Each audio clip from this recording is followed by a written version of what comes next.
en los medios. A nombre de la maestra Guadalupe Tadei, primera presidenta del Instituto Nacional Electoral, les comparto sus saludos y pues espero que este taller con ustedes sea de mucho provecho. Tenemos un par de presentaciones, tanto la de Sergio como la mía se las vamos a compartir para que igual puedan tener ahí los contenidos de este estudio que ya les presentaba Sergio y también de algunos datos que les traigo hoy.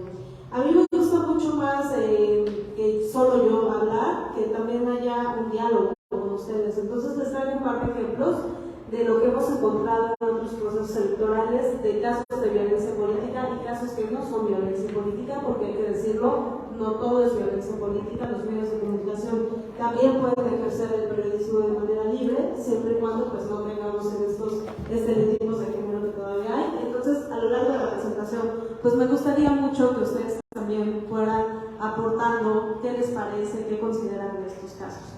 Vamos a comenzar con esta historia, y esta historia inicia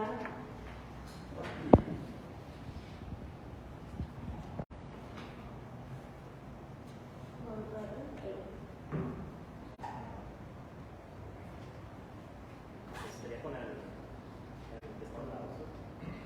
es para adelante, ¿no? Vamos.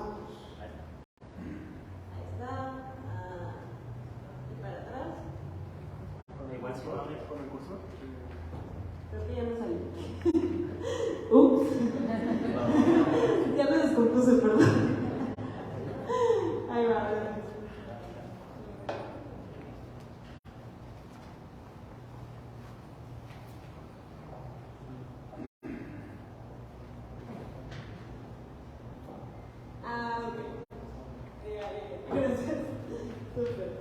Miren, les voy a contar la historia de dónde estamos en los procesos electorales en México. Este año tiene un proceso electoral dos entidades, Coahuila y Estado de México. Pero en 2024 vamos a tener una elección enorme porque vamos a tener más de 19,000 cargos que se van a elegir.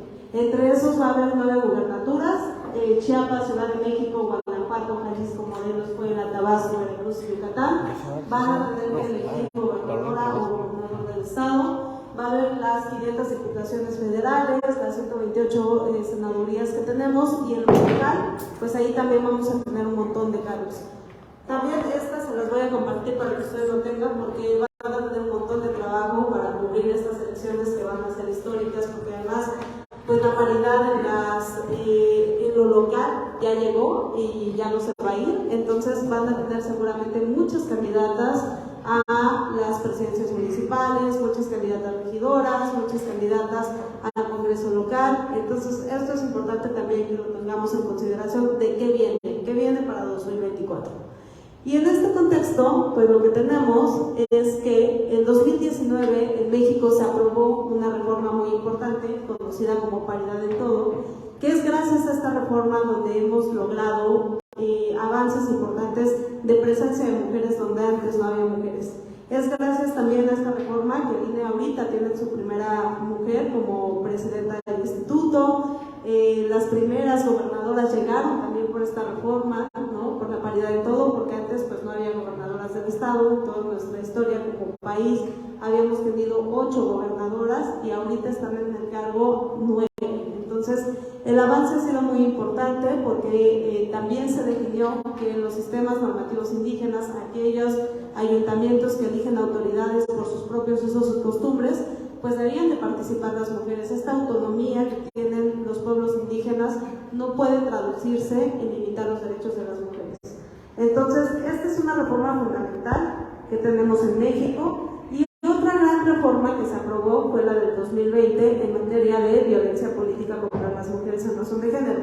Esta reforma pues fue muy importante porque modificó 6 leyes generales y 2 federales para reconocer qué era la violencia política, cómo se podía ejercer, cuáles eran las causales que dan paso a que esto sea un delito que ya es condenado por 3 vías: la penal, la electoral y también la administrativa.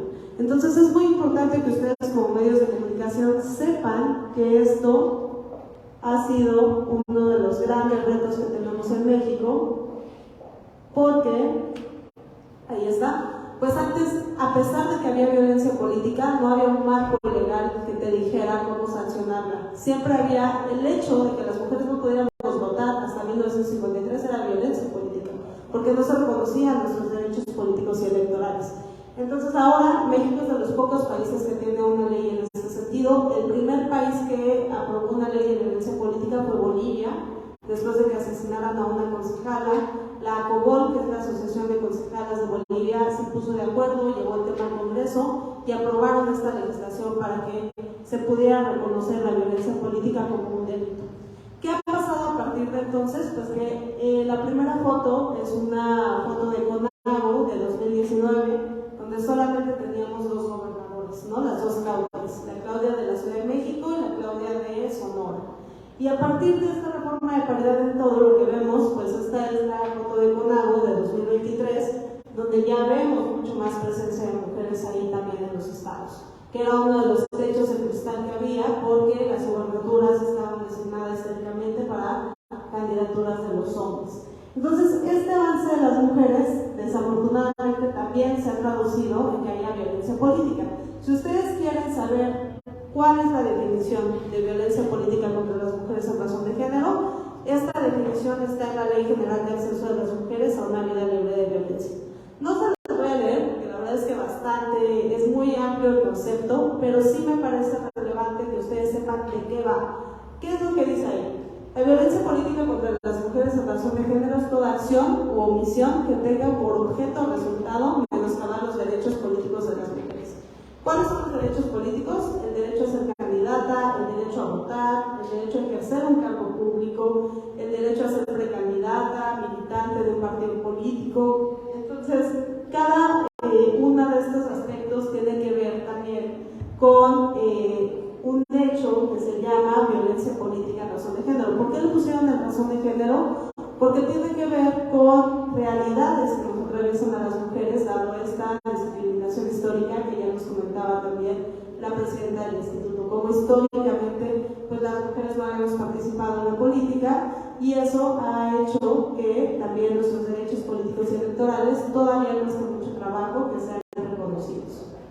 Se definieron algunas conductas de qué es la violencia política. Hay 22 conductas, también están en la Ley General de Acceso, y estas 22 conductas, cuando se realizó la ley, las legisladoras y legisladores no se fueron a su escritorio a pensar qué conductas eran. En realidad, todas las conductas que están ahí fueron casos ya se fue, ya se quitó la manifestación de mujeres que estaban siendo violentadas. Bueno, está bien. Y esos casos Gracias. se tradujeron a Aquí en el INE. que no les dejaran de ejercer el cargo, que no les dieran dinero para las prerrogativas, para sus campañas, que en campaña publicaran ciertas fotografías o contenidos que también violentaban su derecho a ser candidatas. Hubo un caso en Oaxaca y después se aquí en el Instituto Estatal Electoral de Nayarit, Nayarit, afirmativas para personas de la diversidad sexual, pues los de hombres se Magnolia. hicieron pasar por mujeres transexuales para poder utilizar esos lugares. Entonces, este tipo de cosas que estaban sucediendo en México se agarraron todas, se hizo este catálogo de 22 conductas que ustedes pueden ver en la Ley General de Acceso a las Mujeres, y con base en eso, pues también se decidió que algunas conductas tenían que ver con los medios de comunicación, quienes pueden ser algunos de los agentes que pueden incurrir en este tipo de violencia. Yo les traje estas tres conductas que tienen que ver con medios específicamente. Una de esas conductas es realizar o distribuir propaganda política o electoral que calumnie, degrade, descalifique a una candidata basándose en estereotipos de género. Ahorita vamos a ver qué es eso de los estereotipos de género. Y que reproduzca las relaciones de dominación, desigualdad, discriminación sobre las mujeres, con el objetivo de menoscabar su imagen pública. Otro de los supuestos en los que pueden caer los medios de comunicación es difamar, calumniar, injuriar o realizar cualquier expresión que denigre o descalifique a las mujeres, otra vez basándonos en estereotipos de género. Y la última, divulgar imágenes, mensajes o información también privada de las propias candidatas, precandidatas, mujeres a ejercer un cargo público que caigan en estos supuestos. Este tipo de supuestos tienen todos, si se dan cuenta, que me olvidé que es para allá, ahí está, tienen todas esta palabra de basado en estereotipo de género. ¿Qué es eso de basado en estereotipo de género? Bueno, para